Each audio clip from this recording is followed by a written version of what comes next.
बिस्मिल्लाहिर्रहमानिर्रहीम। Dear student, अस्सलाम वालेकुम।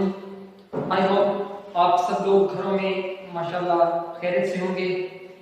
Today is a very good day because आज हम नया चैप्टर स्टार्ट करने वाले हैं और आज chapter number 3 chemistry 9 chapter number 3 lecture number 19 के अंदर।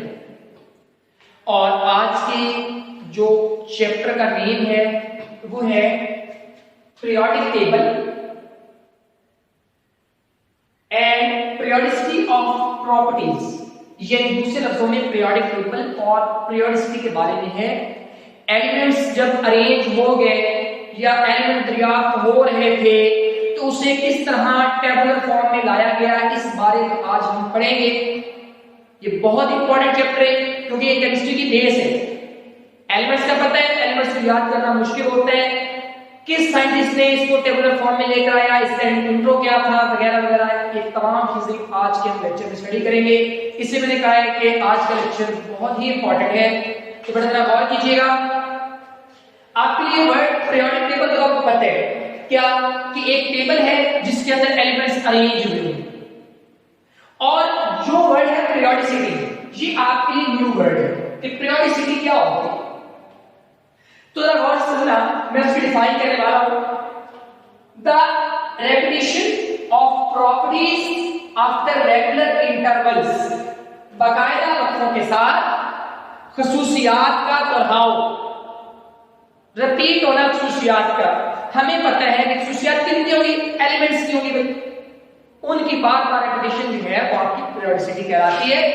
तो बेटा जरा गौर कीजिएगा, अभी हम स्टार्ट करेंगे इंट्रोडक्शन यानी तारुफ कि भाई जो हम चैप्टर पढ़ने वाले हैं इसका इंट्रो क्या है, इसके बारे में, इस चैप्टर के बारे में क्या कहा गया है, क्या इस चैप्टर के बारे में पढ़ेंगे।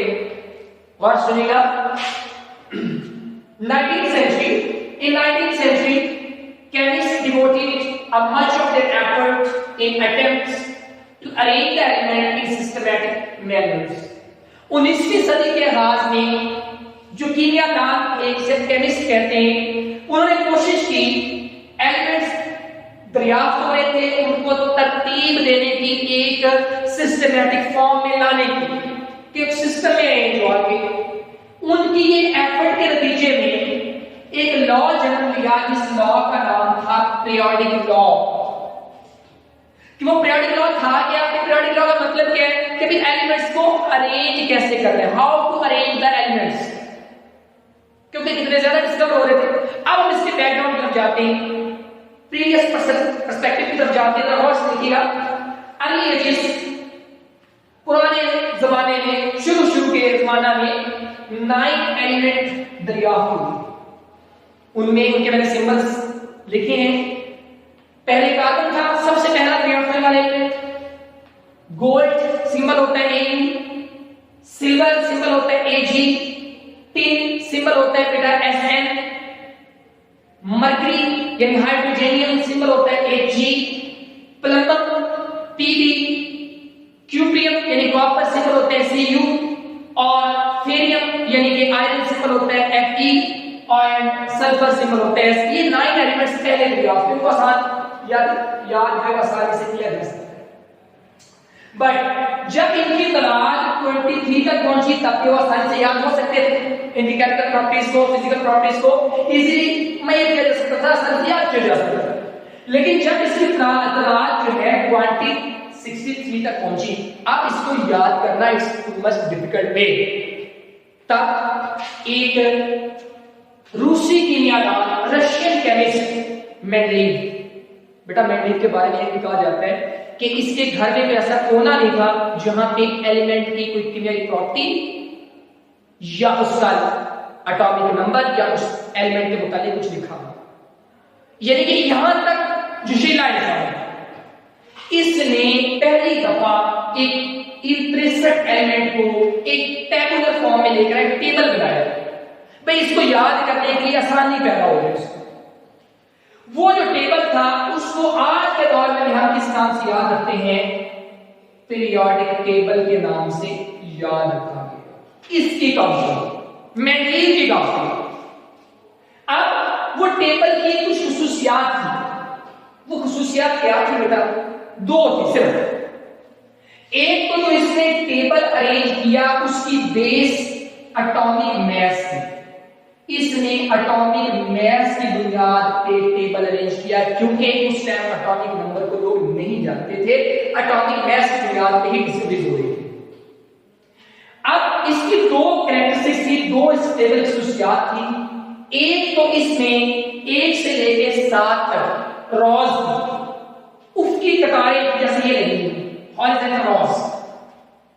उसने इन हॉरिजॉन्टल रॉज को पीरियड का नाम दिया। दूसरा, इस टेबल के अंदर वर्टिकल यानी अमूदी कॉलम्स थे, उन्होंने इन कॉलम्स को ग्रुप का नाम दिया। किसने? मेंडल ने। इसने क्या दिया? जो वर्टिकल रॉज है, वर्टिकल कॉलम्स है वो ग्रुप है, एंड हॉरिजॉन्टल रॉज है वो पीरियड। अब पीरियड की तादाद 7 थी, ग्रुप की तादाद 18 थी। पीरियड की numbering top to bottom Mendel 1 2 3 4 से 7 तक, जबकि जो ग्रुप की नंबरिंग है वो लेफ्ट टू राइट है 1 से लेके 18 तक। जैसे जैसे हम आगे लेक्चर की तरफ जाते जाएंगे, नेक्स्ट लेक्चर की तरफ, तो मैं एक एक ग्रुप करके आपको याद कराऊंगा ताकि आपको पीरियोडिक टेबल इजीली याद हो जाए। आगे अब ये पता चल गया कि जो मेंडल था उसने पीरियोडिक टेबल अरेंज किया, उसकी दो फैक्टर्स थे, एक हॉरिजॉन्टल रॉज जिसको पीरियड्स का नाम दिया, दूसरा वर्टिकल कॉलम्स जिसको ग्रुप्स का नाम दिया। अब बता various attempts of tabular form of element को जब टेबल में अरेंज किया गया तो उसके जो बैकग्राउंड थे हम उसको स्टडी करेंगे। उसमें 3 जो कीमियादान थे, केमिस्ट थे, वो बड़े ऊपर के सामने हैं जिन्होंने एटॉमिक मास की बुनियाद पे टेबल को अरेंज करने में हेल्प की। हालांकि काम तो मेंडल ने किया था, लेकिन मेंडल से पहले जो एलिमेंट दरियाफ्त हुए उनके बारे में हमने पढ़ लिया। डोराइनस लॉ, इसका लॉ ऑफ ट्राइएट कहते हैं, आज हम स्टडी करेंगे। न्यूलैंड लॉ, इसको लॉ ऑफ ऑक्टेव्स कहते हैं। उसके बाद मेंडलिस लॉ जिसने पीरियोडिक टेबल अरेंज किया। उसके बाद जो आजकल लॉ चल रहा है जिसे मॉडर्न पीरियोडिक लॉ कहते हैं, मोज़ले लॉ। तो आप जरा गौर से देखिएगा, अब हम स्टडी करेंगे डोराइनस लॉ कि भाई डोराइनर का कानून क्या है। डोराइनर लॉ अपने ने किसे रखा है नाम, और इसके कानून में एक खासियत थी कि इसने एक ग्रुप बनाया एलिमेंट्स का, ऐसे ग्रुप अरेंज किया था। हर ग्रुप में 3 एलिमेंट्स होते थे। यानी अगर देखो फॉर एग्जांपल x है, ये y है और ये z है, ये 1 है, ये 2 है और ये 3 है, तो इसको ये पता होता था कि भाई पहला और तीसरे का एटॉमिक मास इसको पता होता था, सेंटर वाले का तो नहीं पता था। मैं बताऊंगा कैसे। हम अब ये याद रखिएगा, इसको लॉ ऑफ ट्राइएड इसलिए कहते हैं। ट्राई का मतलब 3, एड का मतलब मदद, कि यदि 3 एलिमेंट्स का एक ग्रुप बनाता था, इसलिए ट्राइएड का। अब इसके कानून की प्रॉपर स्टेटमेंट पर जरा देखिएगा। जर्मन कीमियादान डोराइनर ने ये लॉ ऑफ ट्राइएड पेश किया। इसके कानून के मुताबिक अकॉर्डिंग टू दिस लॉ उसने 3 एलिमेंट्स पर मुश्तमिल कुछ ग्रुप बनाए। He arranged the element into 3 into 7 groups. उसने 3 एलिमेंट्स के मुख्तलिफ ग्रुप्स बनाए। इन ग्रुप्स में मर्कजी या दरमियानी एलिमेंट बाकी 2 एलिमेंट्स का औसत मास रखता था। मीन क्या कि इन दोनों का मास जो था उसका जो एवरेज था वो इसका मास निकलता है। अब ये बात थोड़ी अपनी वीडियो में सुनिएगा, इसको भी स्टॉप कीजिएगा, सुनिएगा। अगर मैं कहूं कि भाई 1 और 3 के दरमियान क्या आता है, आप फौरन बोलेंगे सर 2। मैं कहूं कि 4 और 5 के दरमियान क्या आता है, आप फौरन बोलेंगे सर 5। मैं कहूं 4 और 8 के दरमियान क्या आता है, आप फौरन बोलेंगे सर 6। अब अगर मैं कहूं कि 4 और 30 के दरमियान क्या आता है, अब आप कंफ्यूज हो जाएंगे क्योंकि डिफरेंस बढ़ गया। इसको हल करने के लिए मैथ में जो टर्म इस्तेमाल होती है उसका नाम होता है एवरेज इन कॉस्ट। हम क्या करते हैं कि जो हमारे पास ये दिए गए 2, 4 और 30, हम इन नंबर्स को, इन मैसेज को जमा करते हैं और 2 पे डिवाइड कर देते हैं। मैसेज को जमा किया, इनके नंबर्स को डिवाइड कर दिया, क्योंकि 2 है तो 2 पे डिवाइड कर दिया, तो 34/2 ये 17 आ। इसको बोलते हैं एवरेज रिटर्न।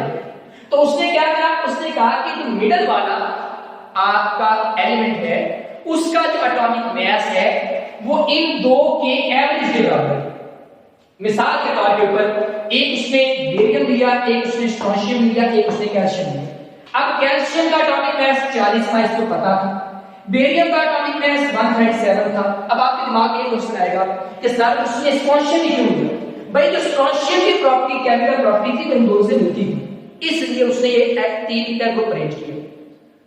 अब अगर देखा जाए तो स्ट्रोंशियम का एटॉमिक मास निकालना है, इन दोनों का प्लस करें, cos निकालने का कितना होता है, दोनों प्लस करें। मैंने प्लस किया 177 177 आ गया।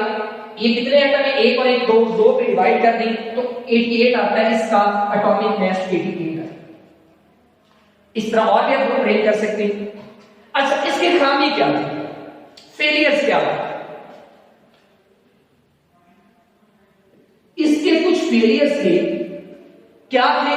इस तरीकाकार से, इस मेथड से सिर्फ चंद ही एलिमेंट तरतीब दिए जा सकते, राउंड अबाउट 12-14 एलिमेंट्स, और इस तरीकाकार को ज्यादा मकबूलियत हासिल नहीं हुई क्योंकि इसके पीछे कोई प्रॉपर वे नहीं था।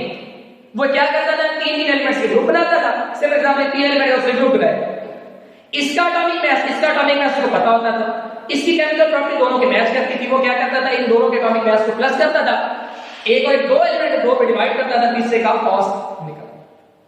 तो इस तरह का चंद एलिमेंट डिस्कवर हुए। बेटा नेक्स्ट लेक्चर में इंशाल्लाह हम अगले 2 लॉज की तरफ चलेंगे। आई होप सो कि आपने इसे अच्छी तरह समझा होगा। अल्लाह हाफिज।